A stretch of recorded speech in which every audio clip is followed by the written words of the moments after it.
เอาเพลงหอบฝันนะร้องคู่กันนะเดี๋ยวพ่อจะไปเอามาให้สุดยอดเสียงนี่ค่ำคืนที่ผ่านมานี่มี FC ตัวน้อยบุกเซอร์ไพรส์น้องธิดาลาวกลางงานหับตำแหน่งอาเทพในค่ำคืนที่ผ่านมามวนกุ๊บมีรถแห่มาจอดหน้าบ้านพร้อมสวัสดี FC แฟนคลับทุกทานมาพบมาพ่อกันอีกแล้วเศร้ามือนี้ถ้าเบิ่งการใส่ชุดถามว่าหนาวบ่กับว่าหนาวซ้ำ2-3 มื้อที่ผ่านมาเนาะเพราะเสื้อตัวนี้มันบางกลัวอันนี้เป็นเสื้อกันลมคันแต่ละเศร้านี่ที่ผ่านมา 2-3 มื้อนี่เจมว่าเราต้องได้ใส่เสื้อกันหนาวใหญ่ๆหนาๆมื้อนี้อากาศอยู่16 องศาท่านผู้ชมซึ่งมันแตกต่างจาก3 มื้อก่อนเนาะจะมี11 องศามาแล้วก็12 องศาจังว่า2 มื้อว่ามื้อนี้16 องศาก็ค่อนข้างว่าสบายดี FC แฟนคลับมาพบมาพ่อกันคลิปนี้ก็คงจะบ่ได้บอกได้เตือนแต่ว่าลาวเหนือเด้อเนาะเกือบจะเอิ้นว่าหิมะตกแต่ว่ามันบ่แม่นหิมะก็คือน้ำก้ามหมอกก้ามตามใบต้นไม้ใบหญ้าแต่ว่าหมอกปีนี้น่ะมันจะบ่ใสๆเกาะติดมันจะเป็นลักษณะคือเกล็ดหิมะตกเป็นขาวๆพุนๆแต่มันบ่ถึงขั้นเอิ้นว่าหิมะอยู่ทั้งหลวงพระบางเสียงขวงหัวพันไส้สมบูรณ์4แขวงนี่ก็คือเกิดอาการแบบนี้แล้วเด้อท่านผู้ชมใครอยากเห็นเข้าไปเบิ่งตามแอปฟ้าเสิร์ชว่าหิมะตกในลาวก็จะได้เห็นแต่มันบ่หิมะเด้อทุกคนเนาะเอากลับขึ้นมาสู่หัวข้อหลักของเรา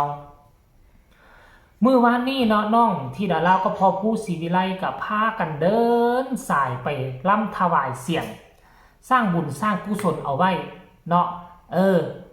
เพื่อจะปล่อยเพลงก่อนที่จะปล่อยเพลง6 เพลงของแม่ฮันนี่ฮันเนาะก็พากันไปทำบุญช่วยเหลืองานบอกงานบุญอยู่ทางวารินสำราบพุ่นแหละทางอุบลราชธานีชายแดนติดจอดกันกับแขวงจำปาสักติดจอดกันกับปากเซเนาะหลังจากนั้นก็ได้ไปเยี่ยมยามถามข่าวได้ไปแสดงความยินดีกับอาเทพเพิ่นได้รับตำแหน่งใหม่ช่วงนี้เพิ่นก็ค่าเวียกค่าการค่างานบ่ได้ไปที่คาเฟ่นอนนาทั้งพ่อผู้ศรีวิไลกับน้องธิดาลาวกับพาทีมงานมาเซอร์ไพรส์มีรถแห่มินิรถแห่พร้อมน้องธิดาลาวกับโซลีลาได้อย่างมันอกมั่นใจแล้วก็เต็มสปีดที่มันน่าตื่นเต้นไปกว่านั้นมี FC ตัวน้อยใส่เสื้อหอบฝันข้ามโค้งมารอท่าธิดาลาวจนพ่อผู้ศรีวิไลทนบ่ได้กวกมือเอิ้นเข้ามายืนอยู่หน้าเฟรมยืนอยู่หน้ากล้องฟ้อนเคียงคู่กับเอื้อยธิดาลาวทานผู้ชม FC แฟนคลับถึงแม้ว่าเป็นศิลปินบ้านๆ หน้าตาบ้านๆก็ยังมี FC แฟนคลับทุกม่องทุกทีทุกบอลอยู่เด้อยาสู้ดูทุกว่าน้องธิดาลาวบ่ดังไปใส่มาใส่มีคนหูจักมีคนนับหน้าถือตามีคนเอ็นดูรายละเอียดให้ทุกคนไปชมคลิปนี้ซะก่อนวินาทีพอผู้ศรีวิไลเอิ้นเอา FC ตัวน้อยของธิดาลาวมายืนห้องเฟรนแล้วก็ห้องเพลงไปน้ำกันไปชมพร้อมๆกันเลย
ที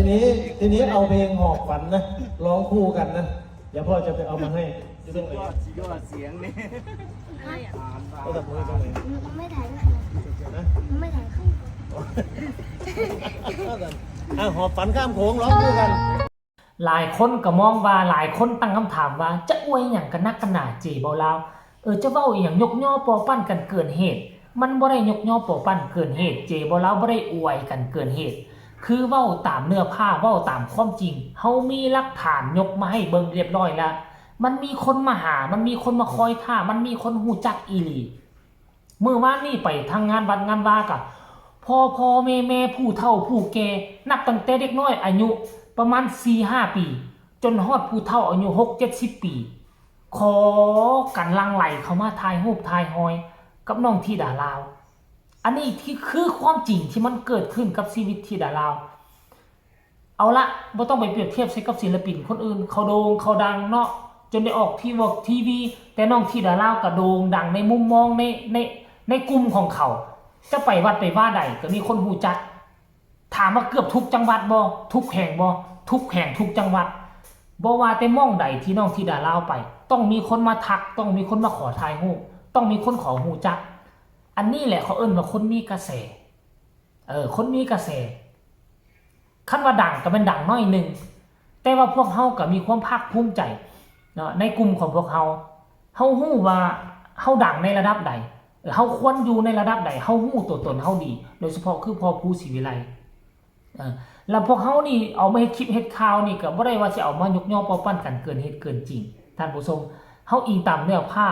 สรุปรวมแล้วค่ำคืนที่ผ่านมานี่ก็เป็นเรื่องราวที่อบอุ่นในครอบครัวศรีวิไลไอ้น้องในว่าพบมาพ้อกันอีกครั้งนึงในมาแสดงความยินดีกับอาเทพรับตำแหน่งใหม่อันนี้คือเจบ่เรายังบ่ฮู้ได้ว่าอาเทพเพิ่นเฮ็ดเวียกเกี่ยวกับอีหยังคันบ่แม่นตำรวจก็น่าจะเป็นทหารนี่ละตามที่เจบ่เราเบิ่งนะก็น่าจะเป็นตำรวจหลายกว่าตามเบิ่งทรงผมทหารกับตำรวจและสองกันแสดงความยินดีนำเด้ออาเทพเด้อเนาะที่ดาเล่ากับบ่ลืมบุญคุณฮู้ข่าวก็ยกซอดอกไม้มาแสดงความยินดีแล้วก็มาเปิดมินิคอนเสิร์ตให้ถึงหน้าบ้านท่านผู้ชม FC แฟนครับคลิปนี้ก็น่าจะฝากฝังเอาไว้สำนี้ตอนเศร้าๆขอให้ทุกคนอยู่รอดปลอดภัยระมัดระวังตัวใส่เสื้อกันหนาวไว้ให้ดีเดี๋ยวมันจะเป็นหวัดเป็นไข้เป็นไอมันจะเสียการเสียงานฝากทุกคนกดไลค์กดแชร์คลิปนี้ไปหลายๆแน่เพื่อเป็นกำลังใจให้เจเบาแล้วที่สำคัญอย่ากดข้ามโฆษณาเด้อเดือนนี้โอ้ยสิฮอด100บ่เนาะท่านผู้ชมมันมื้อสุดท้ายแล้ว